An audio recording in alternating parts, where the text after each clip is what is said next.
Ayun, isa nga pong malakas na palakpak. Talaga naman, napakalakas na. Yan ho ang pinakamalakas.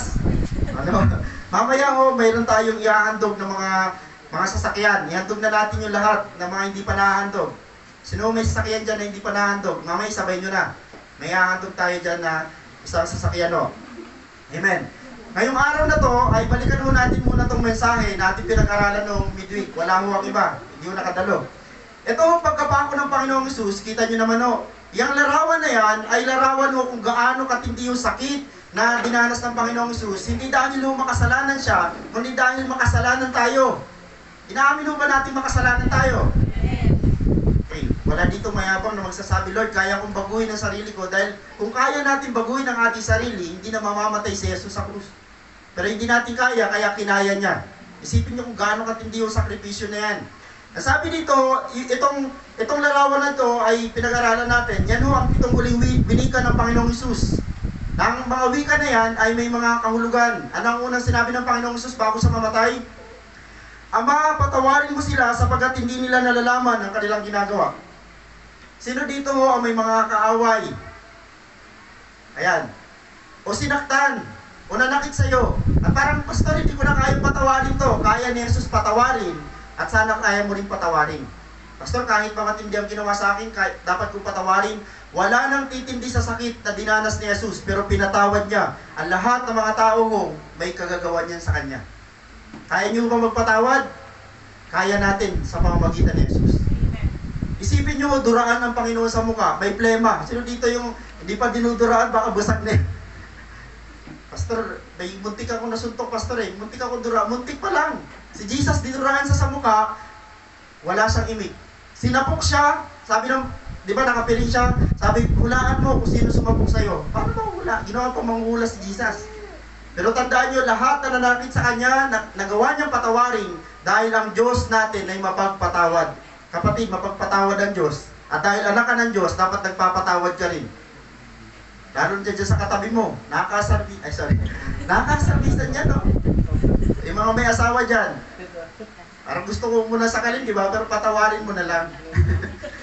Ama, patawarin mo sila sapagkat hindi nila nalalaman ang kanilang ginagawa. Unang huling salita ng Panginoon. Pangalawa, nasabi ng Panginoong Hesus, Diyos ko, bakit mo ako pinabayaan? Isang tanong ng Panginoong Hesus sa kanyang ama, Lord, hindi niya alam kung gaano kahirap ang pakiramdam na mawalay sa kanyang ama. Dahil ang Panginoong Hesus, lahat ng prayer niya, sa totoo lang, walang prayer ang Panginoon na hindi tinugon ng kanyang tatay. Ang sabi ng Panginoon, di ba may hawak siyang tinapay, may hawak siyang isda? Nung nag-pray ang Panginoon, hindi ko naubos yung tinapay, dumami. Pero itong pagkakataong ito, sabi niya, nag-pray siya sa Panginoon, Ama, kung pwede lang tanggalin mo sa akin ang saro na to.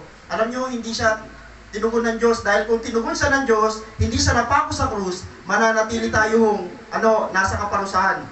Ang sabi ng Panginoon, Diyos ko, bakit mo ako pinabayaan? Naglalarawan ito na pinabayaan si Jesus ng Diyos Ama para tayo ang kalingain naman ng Panginoon. Amen o. Isipin niyo yung iniwan. Ang mensahe na ito sa number 2 ay nagsasabi hindi pwedeng magsama ang Diyos na banal at ang taong makasalanan. Pastor, paano to? Itong katabi ko, kilala ko to. Kaya nga namatay si Kristo para sa Kanya. Amen po ba? Amen. Pangatlo, sabi dito, ngayon di isasama kita sa paraiso. Wala nang ibang daan papunta sa langit, mga kapatid, kundi si Jesus. Baka naghahanap pa rin kayo, Pastor, gusto ko magbago ng reliyon, gusto ko magbago ng sekta, magbago ng pastor, magbago ng pari, magbago ng ministro. Lahat yan ay walang kakayanan para iligtas ka. Si Jesus ay sobra at sapat na. Amen. Si Jesus ang daan papunta sa kalangitan, hindi ang reliyon. Amen.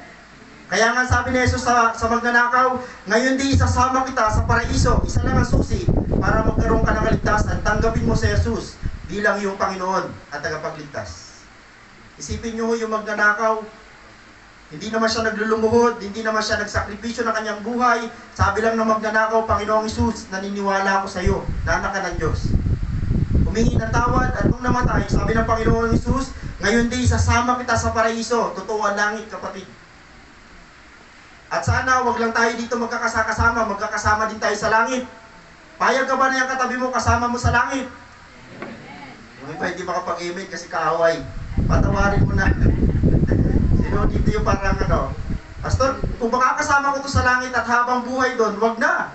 Mabunganga to eh. Sorry. Doon sa mga mabunganga, patawarin nyo na ako. May mga tao ho na parang hindi natin tinanggap yan ni Jesus at dapat tinatanggap din natin. Ngayon di, sasama kita sa paraiso. Makaba, Ginang, narito ang iyong anak, narito ang iyong ina. Mamamatay na lang si Jesus, inalala niya pa ang kanyang mga magulang. Mga anak, huwag kayong lalaban, huwag kayong magtatampo sa inyong mga magulang. Amen. Kahit pastor, mga iba ugali ng nanay at tatay namin, kahit pa, mahalin nyo sila sapagkat galing kayo sa kanila. Amen. Amen po ba? Hindi makapag-amen yung ibang anak. Galit ka sa nanay mo? Galit ka sa tatay mo? Sabi dito ng Panginoong Hesus, Ginang, sinasabi dito ng Panginoong Hesus, Mama, mamamatay na ako, pero mahal kita, kaya ihahabilin kita dito sa alagad kong mapagmahal. Tinanggap pa rin ng Panginoong Hesus. Nakita niya yung pangangailangan ng kanyang magulang, kaya i-turn over niya. Isipin nyo kung gaano kaganda yung mensahe na ito. Mamamatay na lang si Jesus, nagbigay pa siya ng magandang mensahe para sa ating mga anak na may mga magulang. Sino dito yung mga anak na may mga magulang? Tapos pag namatay ang magulang, iyak nang iyak sa taol. Pero nung buhay pa, hindi naman, sabi doon sa taol, mahal na mahal kita. Sabihin ng nanay siguro kung buhay, hindi yan totoo. Kaya kung buhay pa, sabihin niyo na mahal mo siya. Amen po ba? Mga anak na may mga magulang, pag uwi mo sa bahay, o kung may kakayanan ka, i-chat mo na, Mama, mahal na mahal kita, Papa, mahal na mahal kita. Kahit ganyan ang ugali mo. Sorry. Galit pa rin. Mahalin daw ang mga magulang, kagaya ni Jesus. Number 5, nauuhaw ako. Bisan hindi natin maunawaan yung salitang nauuhaw ako. Sabi ng Panginoong Hesus, nauuhaw ako. Itong mensahe na ito ay nagpapatunay na ang Panginoong Hesus sinunod niya lahat na nakasulat sa Biblia. Bakit o? Ayaw ng Panginoong Hesus isa man may makaligtas siyang inutos ng kanyang Ama. Number 6, Ama, sa mga kamay mo ay pinagtatagubilin ko ang aking espiritu. Nakaka-bless po ang araw na to. Ang dami yung nagsimba. Maraming salamat doon sa mga nagsimba, mas pinili nilang pumunta sa simbahan kaysa pumunta sa pasyalan. Mas pinili nila ang simbahan kaysa mag-swimming. Alam nyo, kanina lang, nanonood ako ng YouTube, ang dami namatay kahapon dahil nag-outing. Ang dami namatay. Dito sa pupuntahan natin, ito'y totoong namatay pero muling nabuhay. Purihin ng Panginoon. Amen? Sabi niya, Ama, sa mga kamay mo, pinagtatagubilin ko ang aking espiritu. Patotoo ni Jesus na lahat ng lahat na meron tayo, lalo yung buhay natin, ay babalik sa Diyos. Kapatid, walang pwede magyabang sa Diyos dahil sa isang kisap mata, pwede kunin ng Diyos ang ating buhay. Amen po ba? Kaya bumalik ka na sa Diyos. Pastor, malayo kami sa Diyos eh. Taga saan ka? Taga Maynila kami. Andun din ang Diyos. Amen? Ang Diyos ay nasa lahat ng dako. Number 7, last, naganap na. Ito yung pag-aaralan natin. Yung salitang naganap na, sumigaw ang Panginoong Hesus na napakalakas, sabi niya, naganap na. Ibig sabihin, tinapos na ng Panginoon yung dapat natatapusin mo, kapatid. Amen. Tinapos na ni Lord ang paghihirap na dapat hindi ka na nagdadanas. Patawarin ng Panginoon yung mga nagsasakripisyo ng mga nagdaang araw. Pinapalo ang sarili. Sabi ng Panginoon, tinapos ko na yan, pinapalo mo pa ang sarili mo. Ano na pala mo? Nalaglag sa krus. Nakita niyo yun? Nalaglag sa krus. Pinagtawanan. Siguro nagmura. Narinig ko. Gumano yung bibig sa ko. Iyan nga ba sinasabi? Sabi ni Lord, naganap na. Tinapos niya na para hindi mo nagawin. Amen. Ayaw ni Lord na mahihirapan ka. Kaya yung pahirap na dapat ikaw ang tatanggap, tinapos na ni Jesus. Purihin ang Panginoon. Amen o. Ang mensahe natin sa araw na ito ay sa Marcos chapter 16 verse 11. Ito ho ang mensahe ng Panginoon. Buhay si Jesus. Palakpakan nga po natin ang Diyos. Yung palakpak na sa buhay. Ito ho. Maririnig ni Lord ang palakpak natin kasi buhay siya. Noong mga nakaraang araw, patay ang Diyos, kaya may jamming, happy, patay daw ang Diyos. Ngayon buhay naman si Lord, jamming din. Ano ba talaga? Kaysa buhay yung patay, jamming. Buhay si Jesus. Ito ang mensahe ng Panginoon. Marcos chapter 16 verse 9. Umagang-umaga ng araw ng linggo. Ngayon, katulad ng araw na to, matapos na muling mabuhay si Jesus, siya'y unang napakita kay Maria Magdalena. Mayroong specific na pangalan. Sino si Maria Magdalena? Sa Bible, napakaraming Maria. Mayroong si Maria na nanay ni Jesus, mayroong Maria na kapatid ni Marta, mayroong Maria ho na nanay ni Jose, at mayroon ding Maria na ito ang kanyang pagkakilanlan. 7 demonyo ang pinalayas ni Jesus sa babaeng ito. Grabe. Pakitingin nga ho yung katabi nyo. May nararamdaman ka ba dyan? Minsan, pastor, may dala tong toyo. Toyo lang ang dala, hindi demonyo. Si Maria Magdalena ay babaeng kinasusuklaman ng lahat ng mga Pariseo, Eskriba. Bakit to? Napakadumi ng pamumuhay. Alam niyo mga kapatid, sa buhay ni Maria Magdalena, nagpapatotoo ang Diyos na kahit sobrang dumi mo na, pag humarap ka sa Kanya, lumapit ka sa Kanya, patatawarin ka niya. 7 demonyo ang dala ng babaeng ito, lumayas sa pangalan ni Jesus. Kapatid, may kapangyarihan ang pangalan ni Jesus. Ano ang bitbit mo ngayon? Yung mga sakit, hindi galing yan sa Diyos. Kaya lagi mong i-rebuke sa sarili mo, itong sakit na ito sa pangalan ni Jesus, lumayas ka sa katawan ko. Hindi yan titira kung hindi mo alagaan. Sino dito may sakit? Pastor, inaalagaan ko siya. Pinapakain. Hinihiga. Ay, tatagal. 7 demonyo ang pinalayas ni Jesus sa babaeng ito at wala ni isang natira. Kaya sobrang mahal naman ni Maria Magdalena si Jesus dahil si Jesus lang ang taong tumanggap sa kanya. At dahil doon, naglingkod si Maria Magdalena at hindi na nagkasala. Sa ibang mga relihiyon, ang problema, dahil madikit si Maria Magdalena kay Jesus, ginawang asawa ni Jesus si Maria Magdalena. Grabe yung sama ng kanilang doktrina. Mag-asawa daw si Jesus at si Maria Magdalena. Mga marites. Ulitin ko lang sabi sa Biblia, alagad ni Jesus si Maria Magdalena at siya ang unang pinakitaan nung siya ay nabuhay na muli. Okay, Marcos chapter 16 verse 10, pumunta siya sa mga alagad ni Jesus na nooy nahahapis at umiiyak at ibinalita ang kanya nakita. Ganito ang sabi. Ngunit hindi sila naniwala sa sinabi ni Maria Magdalena na buhay si Jesus at napakita sa kanya. Grabe naman. Yung mga disipulo na pray ng pray, Lord, sana buhay ka. Panginoon, sana ngayong araw na to magpakita ka. Kay Maria Magdalena nagpakita, pero hindi sila naniwala. Sino dito yung mga taong ganun din? Iyak na lang ng iyak na parang ang problema nila walang katapusan at para bang pag-iyak nila, walang Diyos na buhay na tutugon sa kanila. Mga kapatid, wag naman sana tayong tumulad sa mga alagad ng Panginoon. Ang sabi ni Maria Magdalena, buhay si Jesus, hindi sila naniwala. Dapat bilang mga anak ng Diyos, pag sinabi mo, may problema ka, teka, problema ka lang, may buhay na Diyos ako sa pangalan ni Jesus. Amen po ba? Ayan, ulitin ko lang ang mensahe, buhay si Jesus. Ito ay, sa Israel ho, ganito ang mga libingan. Ang libingan sa Israel ho ay mga kuweba at mga bato ho ang kanilang tinatapan para humatakpan. Yung kay Jesus, pinakakaiba sa lahat ng mga libingan. Dahil may tatak ho ito ng hari na bawal ho i-touch, bawal hawakan, dahil alam nila may propesiya mabubuhay si Jesus. Pero dahil ho itong bato na to ay hindi kayang iligid to ng isang tao lamang, iniligid ho yan ng mga anghel. Patunay na hindi ho, sabi kanina sa awitin, hindi pwede hong pigilan ng kamatayan ang muling pagkabuhay ni Jesus na ating Panginoon. Amen. Buhay si Jesus at ito ho ay napakagandang balita. Kanina may nagpatotoo dito, nanalo daw siya sa Wawawi. Para sa amin, magandang balita yun, pero mas magandang balita ito. Sa pamamagitan ng pagkabuhay na magmuli ng Panginoong Hesus, ito ang una. Pinatotohanan ng Panginoong Hesus na totoo ang lahat ng mga hula sa Biblia. Mga kapatid, sino mga may Bible? Yung mga wala, mamaya ho, pwede namin bigyan. Sabi dito ho, totoo ang lahat ng mga hula sa Biblia. Yung hawak ng Biblia ay makapangyarihan ho yan. At wala ni isa mang salita dyan na hindi mangyayari. Bakit ho? Nabuhay si Jesus para patutuhanan totoo ang Biblia. Awit chapter 16 verse 10, ganito ang sabi, pagkat di mo tutulutang ang mahal mo ay malagak sa balon ng mga patay upang doon ay maagnas.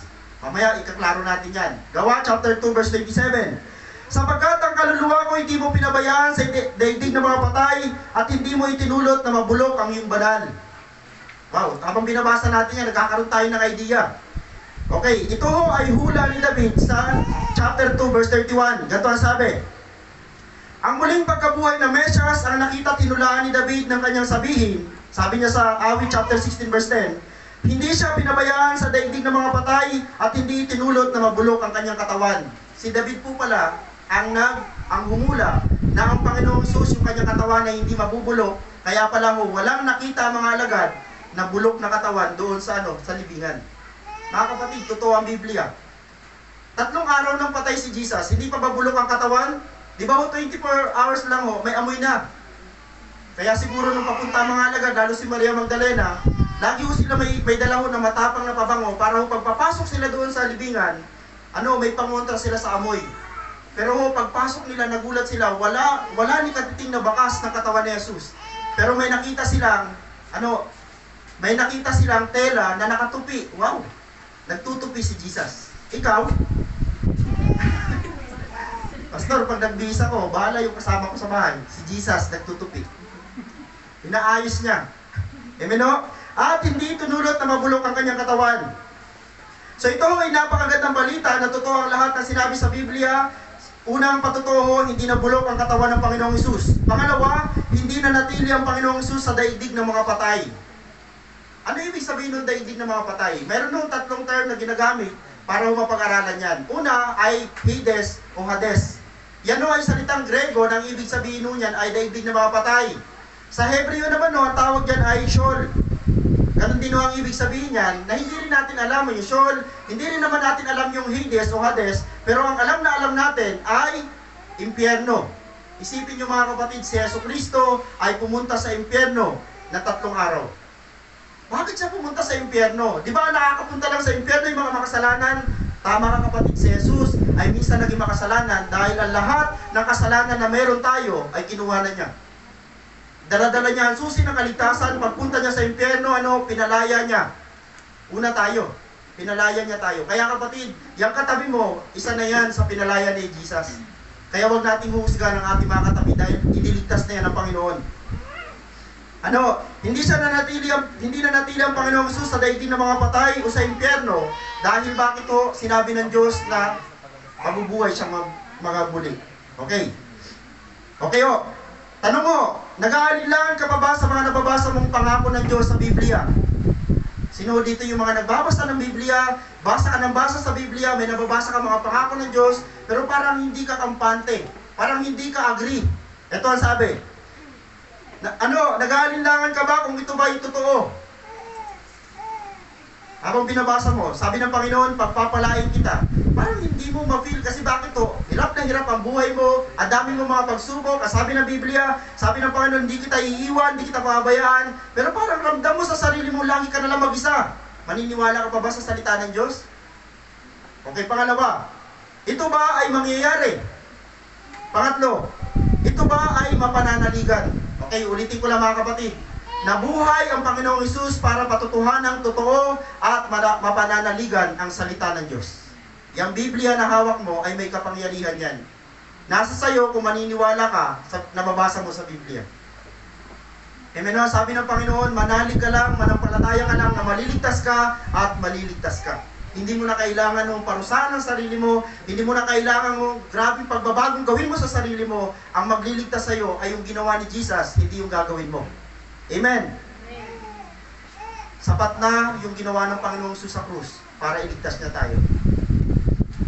Paalala, ang mga salita at pangako sa Biblia ay mangyayari. Wala ni isa man ang hindi mangyayari. Makakasahan, ang salita ng Diyos ay mapagkakatiwalaan, mapanghahawakan, mapananaligan. Bakit ito? Sapagkat tapat, totoo at buhay na Diyos ang nagsabi ng mga ito. Buhay na Diyos ang sumulat at nagsalita sa salita ng Diyos sa Biblia. Kaya mga pananaligan mo yan. Pastor, kaya bang baguhin ng Diyos yung mga taong sobrang titigas? Kung nabago ka ng Diyos, walang imposibleng kaya rin silang baguhin. Tama po ba? Sino mag-aakalang ako babaguhin ng Diyos? Sino mag-aakalang yung katabi mo binago na ng Diyos na dating hindi naman ayos? Dahil bakit to? Isinuko niya kanyang buhay para sa Panginoon. Hindi ka babaguhin ng Diyos kung ayaw mo. Amen po ba? Sabi ng Panginoon, namatay na si Jesus para mabago ka, kung ayaw natin, wala akong magagawa. Kasi ang pagbabago ay isang matinding pasya kasama ng pagsama ni Jesus. Okay, pangalawa magandang balita, napakagandang balita. Pangalawa, ano yung una? Dahil nabuhay ang Panginoong Jesus, pinatutuhanan na totoo ang lahat ng mga hula sa Biblia. Pangalawang napakagandang balita, totoo ang muling pagkabuhay. Sino dito ang mga namatayan na? Kami mo mag-asawa, kada maaalala namin yung panganay namin namatay. Bakit kaya sabi ko, Lord, bakit ang payapa ng puso namin? Namatayan ka na, hindi ka galit sa Diyos, namatayan ka na, payapa ang puso mo, bakit? Alam mo kasi may muling pagkabuhay. Okay. Isa sa pinakamagandang mababasa nating pangako ng Diyos sa Biblia ay ang muling pagkabuhay. Ito ang buhay na dapat nating dapat nating asamin, dapat nating maranasan. Mga kapatid, kung yung buhay mo, tandaan mo lahat tayong mamamatay. Mapalad tayo kung abutin tayo nung rapture nang hindi na natin maranasan ang kamatayan. Pero sabi ng Panginoon, kailangan mapalitan yung physical na katawan natin dahil hindi tatanggapin sa langit ang ating katawang makalaman. Unang Tesalonica, chapter 4, verse 13 to 14. Ganito mabasa natin. Mga kapatid, ibig naming malaman ninyo ang katotohanan tungkol sa mga namatay na. Yan, yung mga may namatay na. Nang hindi kayo magdalamhati tulad ng mga taong walang pag-asa. Yung mga taong walang pag-asa, yan yung mga walang koneksyon kay Jesus Christ. Yung mga walang relasyon sa Panginoon. Naniniwala tayong si Jesus ay namatay at muling nabuhay. Kaya naman naniniwala tayong bubuhayin din ng Diyos ang lahat ng namatay na nananalig kay Jesus upang isama sa Kanya. Hindi ka lang bubuhayin ng Panginoon Diyos, kundi isasama ka pa niya sa kaharian niya. Yun ang pinakamasarap na nasahin natin mga kapatid. Hindi lang yung mabuhay tayo dito, kundi isama niya tayo doon sa kaharian niya magpawalang hanggan sa langit. Unang Korinto chapter 6 verse 14. Muling binuhay ng Diyos ang Panginoong Jesus at tayo may bubuhayin sa pamagitan ng Kanyang kapangyarihan. Magandang balita ba itong nababasa natin? Amen po ba? Isipin nyo ang salita, muling binuhay ng Diyos ang Panginoong Jesus at tayo may muling bubuhayin sa pamagitan ng Kanyang kapangyarihan. Pero may problema. Sa aklat ng Korinto ay may mga problema hong dinidil si Pablo. Ganito sabi. Ngayon, kung ipinapangaral namin si Kristo ay muling nabuhay, ano't sinasabi ng ilan sa inyo na hindi bubuhayin muli ang mga patay?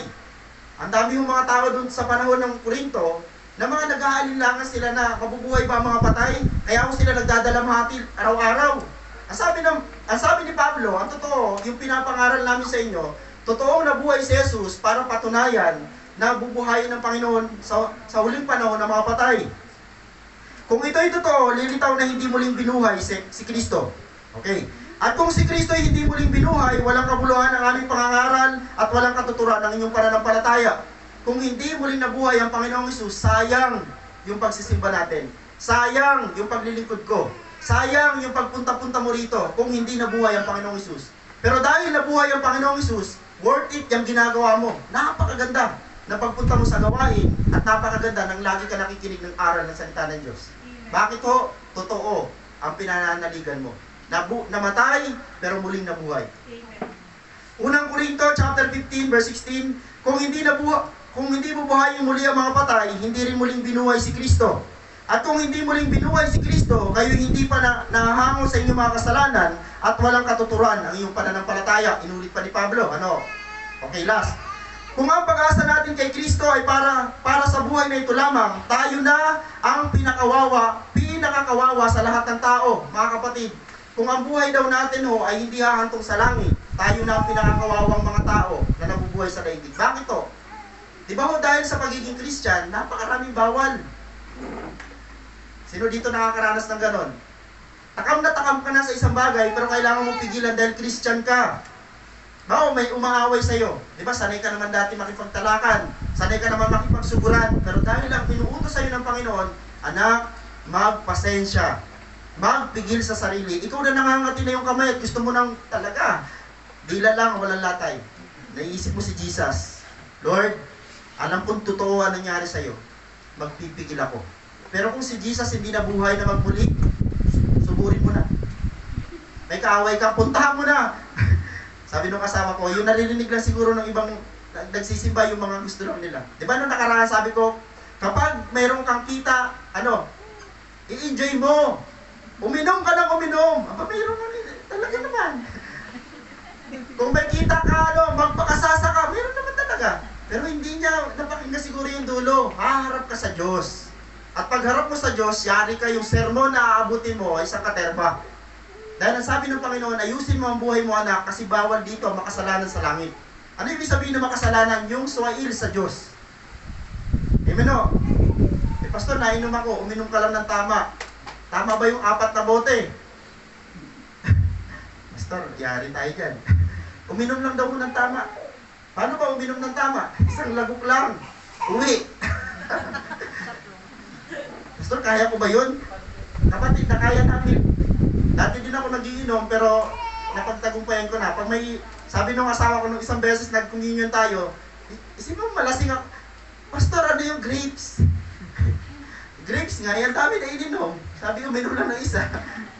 Yung tira-tira mo, ininom namin. Grapes naman, nakakalasing ko na talaga yun, Kaya uminom ka lang ng isa, kapatid. Ano sabi dito? Tayo na yung pinakakawawa dahil ang mga Christian, ang dahil bawal. Bawal magmura. Alam mo yun, ang sarap magmura. Totoo lang. Yung tricycle na umatid sa amin doon sa beach, sarap talaga. Dahan-dahan lang, may anak ako. Yung dahan-dahan, ay talaga parang, ewan ko, yung bituka mo ay mahina, ay talaga ilalabas lahat ng kinain mo. Lord, buhay ka. Ganun katindi yung sakripisyo na ginagawa natin pag buhay ang Diyos natin. Dahil buhay ang Diyos natin, nagpipigil tayo sa sarili dahil totoo yung sinasabi niya. Pero kung patay, unahan mo na. Sabi dito, 20, ngunit ang totoo, si Kristo ay muling binuhay bilang katibayan na muling bubuhayin ng mga patay. Mga kapatid, may pangako ang Diyos sa atin, hindi lang sa buhay na ito. Pastor, pinagpala na kami sa buhay dito sa lupa. Huwag mo lang hangarin ang pinagpalang buhay sa lupa dahil mas maganda ang buhay sa langit. Ang buhay sa langit ay magpawalang hanggan. Doon tayo mag-i-enjoy. Dito, mamaya may magkukwentuhan. Parang sabi, ang bilis ng oras, sayang yung oras, parang ang bilis ng panahon. Sa totoo lang, sa langit, sobrang tagal at talagang walang hanggan ang oras. Pwede tayo mag-usap, magkwentuhan ng kabutihan ng Diyos. Dito may limitasyon. Mamaya hapon na, mamaya gabi na, mamaya uwian na naman tayo. Pero ito binabasa natin, may katibayan na muling bubuhayin ng Diyos sa mga patay. Kapatid, kung ikaw ay may mahal sa buhay na namatay at naipakilala si Jesus sa kanyang buhay, sisiguraduhin ko sa iyo, muli siyang bubuhayin ng Diyos. Dahil yan ang pangako sa atin ng Panginoon. Paalala, muling binuhay at nabuhay ang Panginoong Hesus upang magkaroon tayo ng pag-asa. Yung mga taong walang pag-asa, yan yung mga taong hindi nagbabasa ng Biblia. Hindi nila alam ang pangako ng Diyos doon sa mga namatay na muling mabubuhay. Sabi dito ang Panginoong Hesus upang magkaroon tayo ng lakas na loob. Sino dito yung mahihina ang loob? Magkaroon tayo ng tapang na harapin ang kamatayan.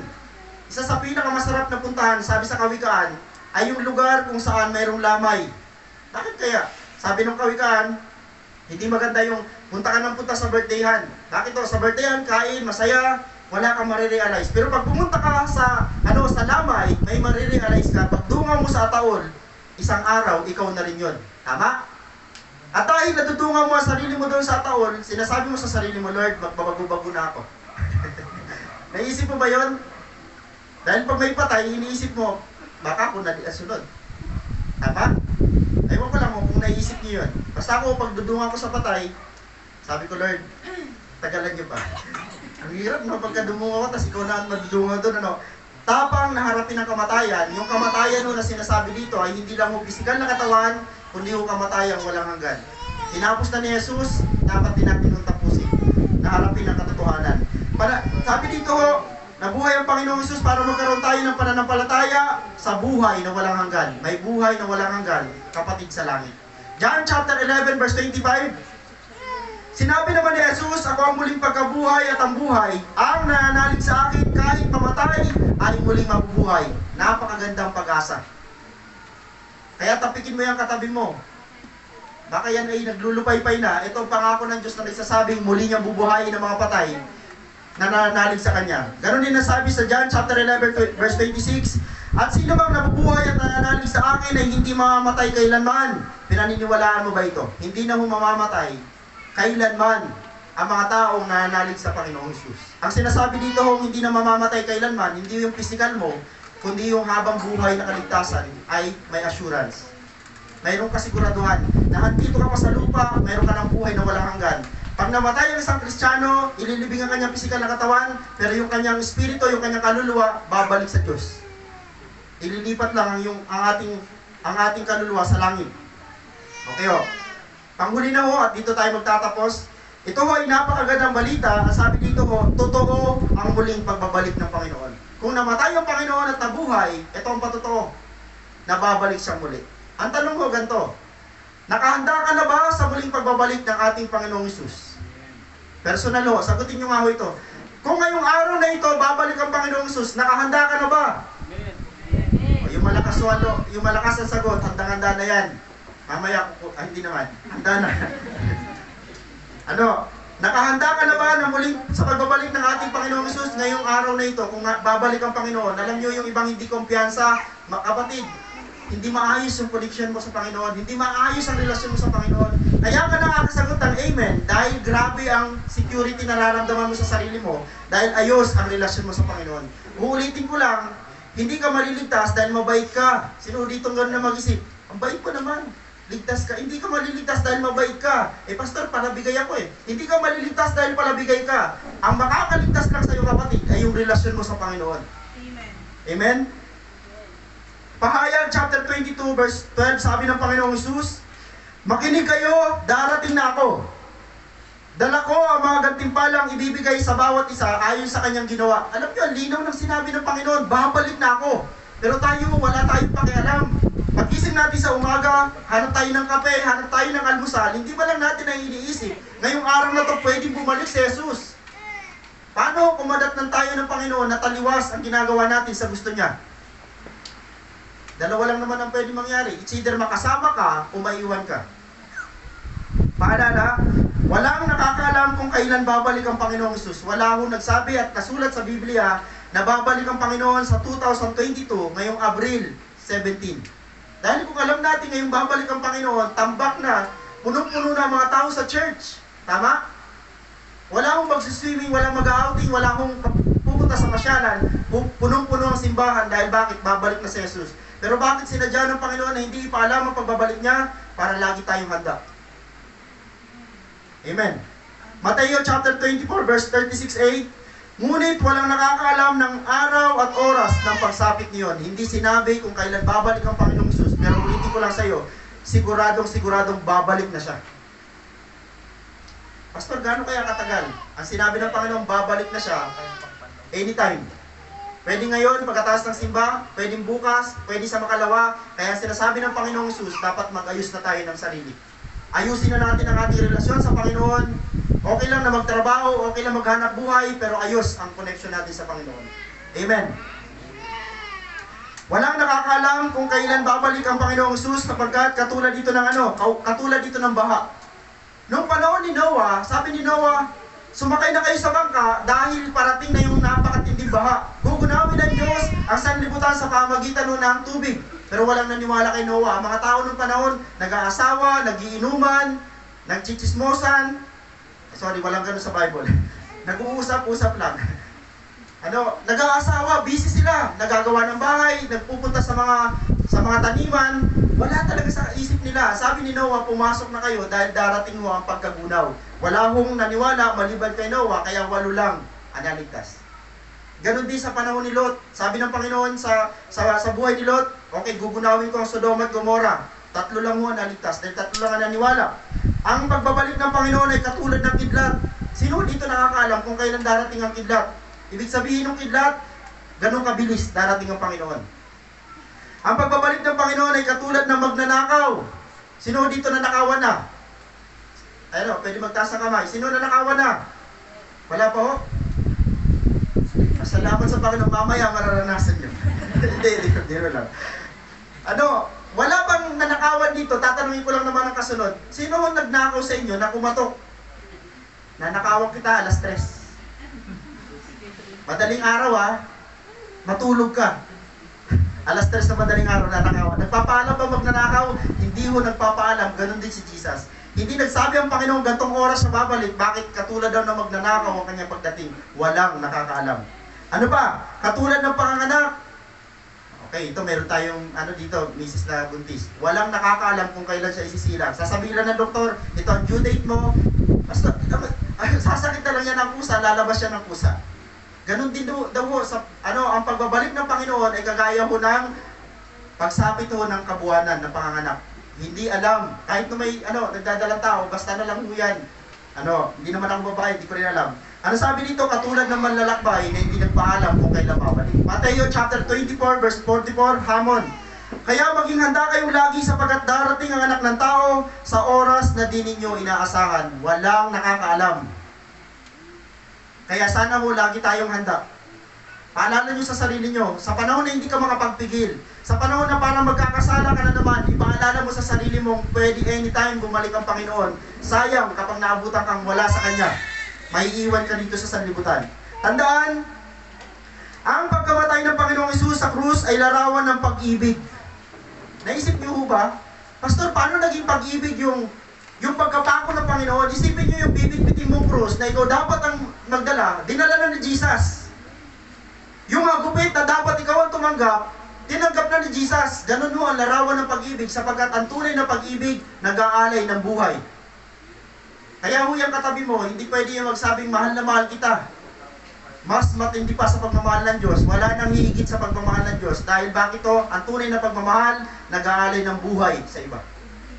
Tanungin mo nga yung asawa mo, kaya ba i-alay ang buhay mo sa akin? Ano ka? Galit. May mga ganun mag-asawa. At hindi ho pwede tayo magsinungaling sapagkat Diyos lang ang makakagawa niyan. Ngayon po kaya natin gawin dahil sa pamamagitan ng Diyos. Okay o? Larawan ng pag-ibig at katuparan ng pagtutubos ng Diyos sa ating mga kasalanan. Ang muling pagkabuhay muli ng Panginoong Hesus ay patunay ng pangako ng Diyos na muli niya tayong bubuhayin upang makasama niya tayo magpakailanman. Ganon kabuti ang Diyos kaya siya namatay, hindi lang para tubusin tayo sa ating mga kasalanan, kundi isama niya tayo doon sa kanyang kaharian. Mga kapatid, napakaganda ng langit na inihanda ng Diyos para sa atin. Sayang naman kung alam mo lang yung langit pero hindi mo napuntahan. Amen. Okay o. Kaya ang hamon sa atin, sabi dito ho, magpakatatag. Yung unang hamon sa atin, magpakatatag tayo sa ating pananampalataya sa ating Panginoong Hesus. Kahit mahirap maging Kristiyano, kahit mahirap ang mga sinasabi ho sa atin ng mga tao, sabi ng Biblia, magpakatatag tayo sa ating pananampalataya sa ating Panginoong Hesus. Kahit mahirap maging Kristiyano, tumuloy ka lang. Amen. Pangalawang hamon, maghintay tayo. Maghintay tayo sa katuparan ng mga pangako ng Diyos sa ating buhay. May mga kapatid tayong pinagpala na, huwag tayong maiinggit sa kanila. Ano dapat pagka pinagpapala ang ating mga kapatid? Nice. Natutuwa kami, pinagpala ka. Hayaan mo, susunod na kami. Ganun dapat ang mga lingwahe nating mga magkakapatid. Paano kung ganito lingwahe ng iba? Pinagpala ka, sip-sip. May ganun ba? Kaya ka nauna, ano ka naman Kuripot. Huwag na sanang lalabas yung ganun. Dapat sa atin bilang magkakapatid sa Panginoon, at lalo yung mga magkakapatid sa laman, kapag may pinagpala, i-cheer natin. Wow, nice. Kaya mo, susunod na kami. Amen. Yung mga pinagpala naman, huwag mayabang. Bakit? May ganun mo ba? Bawal din yabang. Pag nauna kang pinagpala ng Diyos, mauna kang magpasalamat sa Diyos. At pag mayabang sabi mo, iba ko madiskarte. Okay, wala namang gano'n dito. Siguro yun, wala na dito. Okay, sabi dito, maghintay tayo sa katuparan ng Panginoon para sa atin. Meron tayong iba-ibang pangako ang Diyos sa atin, pero puro magaganda. Ang sabi dito, manalig tayo may Diyos na buhay na may magandang panukala sa ating buhay. Walang pangit na pangako ang Diyos sa atin. Walang pangit na plano ang Diyos sa buhay mo, kapatid. Walang pangit. Lahat magaganda. Pastor, bakit napakahirap ng pinag-aaralan ko? Dumadaan ka sa pangit na sitwasyon para mas makilala mo ang Diyos na magandang plano sa buhay mo. Amen. Last, manatili. Ito ho ang hamon na kailangan habang buhay na gawin natin. Manatili tayong Manatili tayong tapat hanggang wakas upang tayo maligtas at matanggap ang mga ipinangako ng Panginoon Diyos sa ating buhay. Mga kapatid, nangako ang Panginoon sa atin, magkakaroon tayo ng buhay na walang hanggan kung mananatili kang tapat kay Jesus magpakailanman. Mahirap. Pero sinusigurado ng Panginoon, sa panahon na nahihirapan ka, tutulungan ka niya. Bakit, Pastor, parang nawawala ang tulong ng Panginoon? Bakit di ko ramdam? Bakit hindi mo ramdam? Kasi abala ka sa ibang mga bagay. Pag nagpatulong ka sa Panginoon, ginagamitan ng pananampalataya. Kapatid, kung bakit ka pinagpala ng Diyos, maayos ang puso mo sa harapan niya. At kung gusto mong maranasan din, kapatid, yung pagpapala na tinatamasa ng iba, iayos mo rin ang sarili mo nang matanggap mo yung para na sa'yo. Amen, no? Ito ang mensahe ng Diyos sa araw na ito, buhay si Jesus. Palapakan po natin ang Panginoon. Amen, no? Bago tayo manalangin, tayo muli ay tumayo, nga po, salamat.